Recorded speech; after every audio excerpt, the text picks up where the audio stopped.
जय श्री राम भक्तों। आप सभी भक्तजनों का मेरा हार्दिक अभिनंदन है। यूट्यूब चैनल में आप सबका स्वागत है।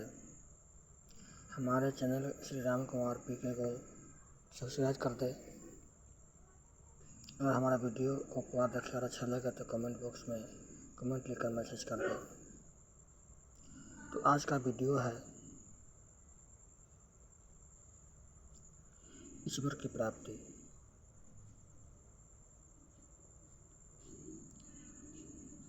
कौन सा ऐसा भक्ति है जिससे ईश्वर की प्राप्ति होती है? कैसे मैं पूजा करूं, कैसे मैं ध्यान करूं, कैसे मैं जाप करूं ताकि वो ईश्वर मिले, ईश्वर की प्राप्ति हो। तो आप देखते होइएगा बहुत जगह सत्संग होता है, वहाँ महाराज जब भजन शुरू करते हैं, भजन शुरू किया, महाराज हिलने डोलने लगा, मस्ती में झूमने लगा। महाराज जब झूमने लगा भजन में तो जो श्रोतागण है वो भी झूमने लगा, खड़े हो गए, नाचने लगे। एक उठे, दो उठे, तीन उठे, से करते करते सब 10, 20, 25, 50 उठ गए और नाचने लगे, झूमने लगे। लोग ये समझे कि भगवान का बहुत बड़ा भक्त है, देखिए भगवान के भजन में, भगवान का भक्ति में कितना मस्त है, कितना नाच रहा है।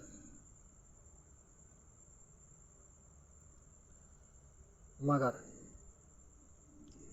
यही भजन देखता है कि अब समाप्ति की ओर आ गया, अंत की ओर आ गया, और धीरे धीरे स्थिर होने लगता है, नाचना धीरे धीरे कम करने लगता है। और यही भजन देखा कि अब बंद होने वाला है, धीरे धीरे बैठना शुरू कर दिया। कहा गया हुआ कि नाचो कि ऐसा नाचो कि दुनिया देखता रह जाए।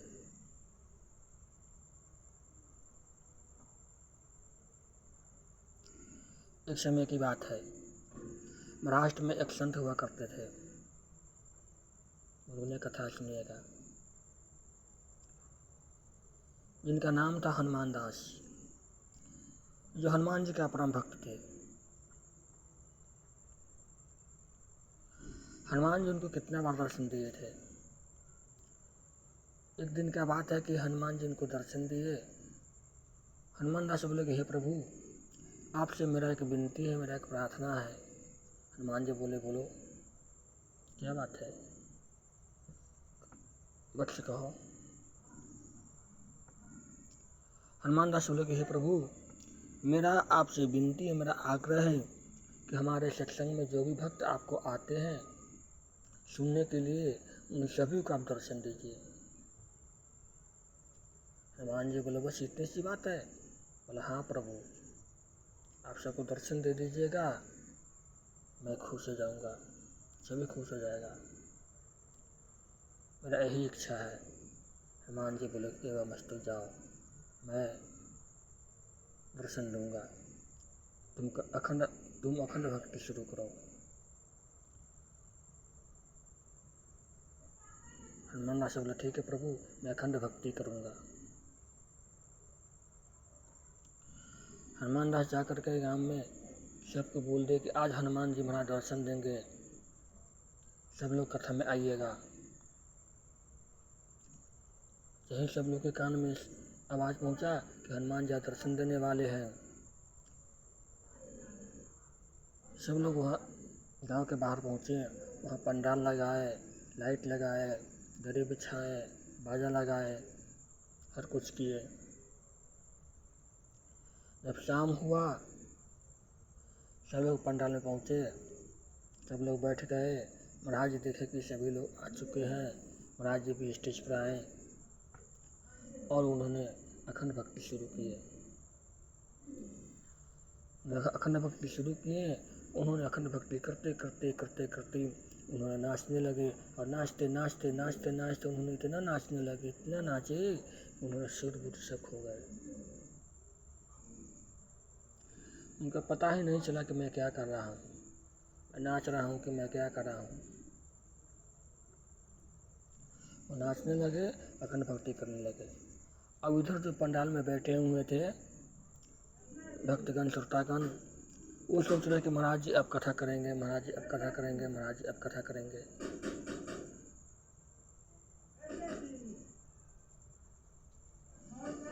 परंतु महाराज तो अखंड भक्ति में लीन थे।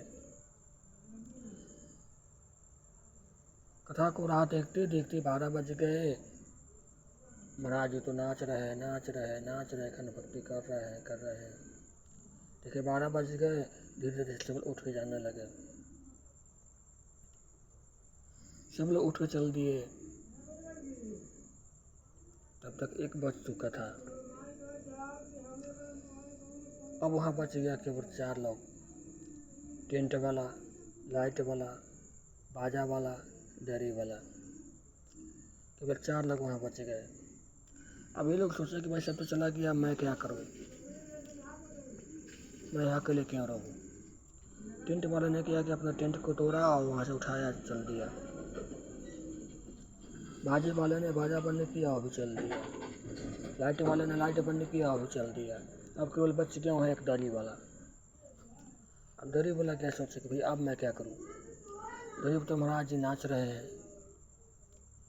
डरी वाला ने एक दिमाग लगा, चलो कि महाराज जी जब इधर नाच रहे हैं तब तक मैं उधर की दरी समेटता हूँ। डरी वाला ने क्या कि एक तरफ से समेटना शुरू कर दिए। महाराज जी नाच रहे हैं, डरी वाला दरी समेट रहे हैं। महाराज इस पर से उस पर गए, उस पर से उस पर गए, उस पर से उस पर गए। जैसे जैसे महाराज आगे बढ़ते गए और वैसे वैसे दरी वाला दरी समेटते चला गया। दरी समेटते समेटते पूरा दरी समेट लिया और दरी वाला भी चला गया।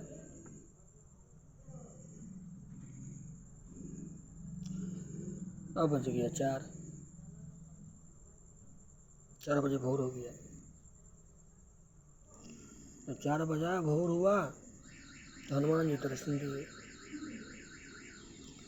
हनुमान जी दर्शन दिए, बोले कि वत्स रुको, मैं आ गया हूँ। हनुमान दास देखे कि प्रभु प्रकट हो गए हैं। उन्होंने दोनों हाथ जोड़कर प्रणाम किया, प्रभु धन्य है आपके, आप सभी भक्त को दर्शन दिए। आज आपने मेरा लाज रख ली, मेरे वचन को लाज रख ली। हनुमान जी बोले कि ये वत्स किन सबको मैं दर्शन दिया, यहाँ तो कोई नहीं है। हनुमान दास देखते थे भाई यहाँ तो कुछ भी नहीं है, नहीं पंडाल है, नहीं लाइट है, नहीं बाजा है, नहीं डरी है, नहीं श्रोतागण है, केवल वो है हनुमान दास जी और हनुमान जी है, दूसरा कोई वहाँ है ही नहीं। हनुमान दास कहते प्रभु आपकी लीला आप ही जाने। बोला हनुमान जी बोले कि देखो तुम जो सोचते हो, जो समझते हो ऐसा श्रोतागण नहीं है, ऐसा भक्त नहीं है। ये लोग मनोरंजन खोजते हैं, जिसमें मनोरंजन न हो और सुनना बेकार है और देखना बेकार है। और मैं मनोरंजन के लिए मैं नहीं हूँ, मैं मनोरंजन से मैं नहीं पसंद होता हूँ। मुझे पाने के लिए अखंड भक्ति चाहिए। करने का मतलब ये हो गया कि जो भी देवता में आपको श्रद्धा हो, उन देवता को पाने के लिए आपको अखंड भक्ति करना पड़ेगा। आप पूछिए कथा क्या है, पूजा क्या है, संत संगत क्या है। तो कथा ये है, कथा में जाने से ज्ञान होता है, संत की संगत करने से सत्संग होता है, और सत्संग जब होता है तो ज्ञान होता है, और ज्ञान जब होता है तभी भक्ति बढ़ता है। तभी आपको पता चलेगा कि अखंड भक्ति किसे कहा गया है। ये कथा में ही बात आता है अखंड भक्ति का मतलब क्या होता है, अखंड भक्ति किसे कहा गया हुआ है। पूजा पाठ से आपको मन को शांति मिलेगा, शरीर तो कष्ट से मुक्ति मिलेगा।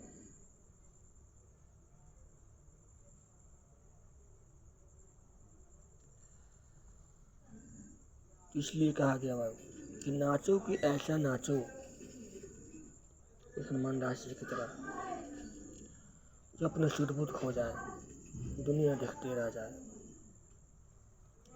यहाँ तो भैया क्या है, गाना जब भजन जब शुरू हुआ तो नाचना शुरू किया, भोजन जब समाप्ति पाया तो बैठना शुरू किया।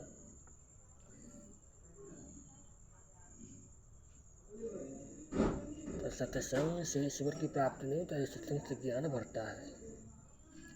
ईश्वर की प्राप्ति के लिए केवल एक ही मार्ग है, केवल वो है अखंड भक्ति। अब अखंड भक्ति किसे कहते हैं, कैसे होता है? वो एकदम सरल है।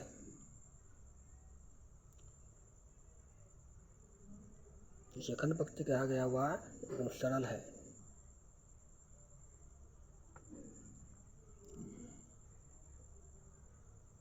दोस्तों, यदि आप ईश्वर की पाना चाहते हैं तो आपको अखंड भक्ति करना पड़ेगा।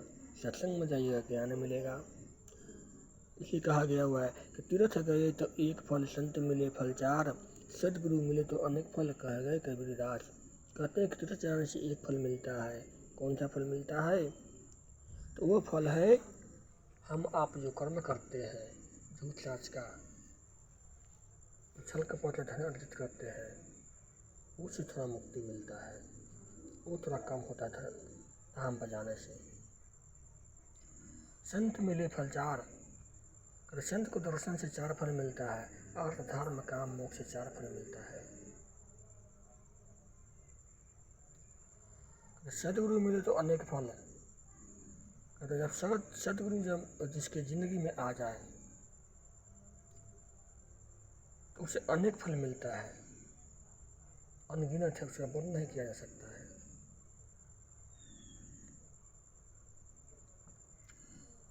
सदगुरु जो है वो एक सीढ़ी है, जैसे छत पर चढ़ने का सीढ़ी होता है।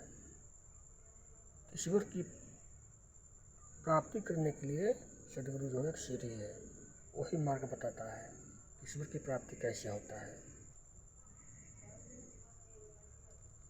परंतु गुरु होना चाहिए ऐसा कि जैसे इस संसार रूपी भवसागर नदी से मुझे पार करा दे। ऐसा नहीं कि खुद भी डूबे और मुझे भी डुबा दे। ऐसा केवट के पकड़ो जो तुम्हें नदी पार करा दे। ऐसा नहीं कि नाव तहा तुम्हें डुबा दे और भी डूब जाए। तो आपको जिस देवता में श्रद्धा हो, कहा हुआ कि जिसका मन जिसमें रम जाए बस उसका उसी से काम है। तो आपको जिस देवता में श्रद्धा हो उसी देवता को आप पूजा करिए, उसी देवता को अखंड भक्ति करिए, उसी को दर्शन करने का भाव रखिए। क्योंकि भक्त 4 प्रकार के होता है, अर्थात आर्त, जिज्ञासु, ज्ञानी, 4 प्रकार के भक्त होता है। और जो चारों ईश्वर का भक्त होता है, मतलब चारों में सबसे उत्तम होता है, सबसे महान होता है ज्ञानी भक्त। तो ठीक है भक्तों, आज के वीडियो में इतना ही। जय श्री राम भक्तों।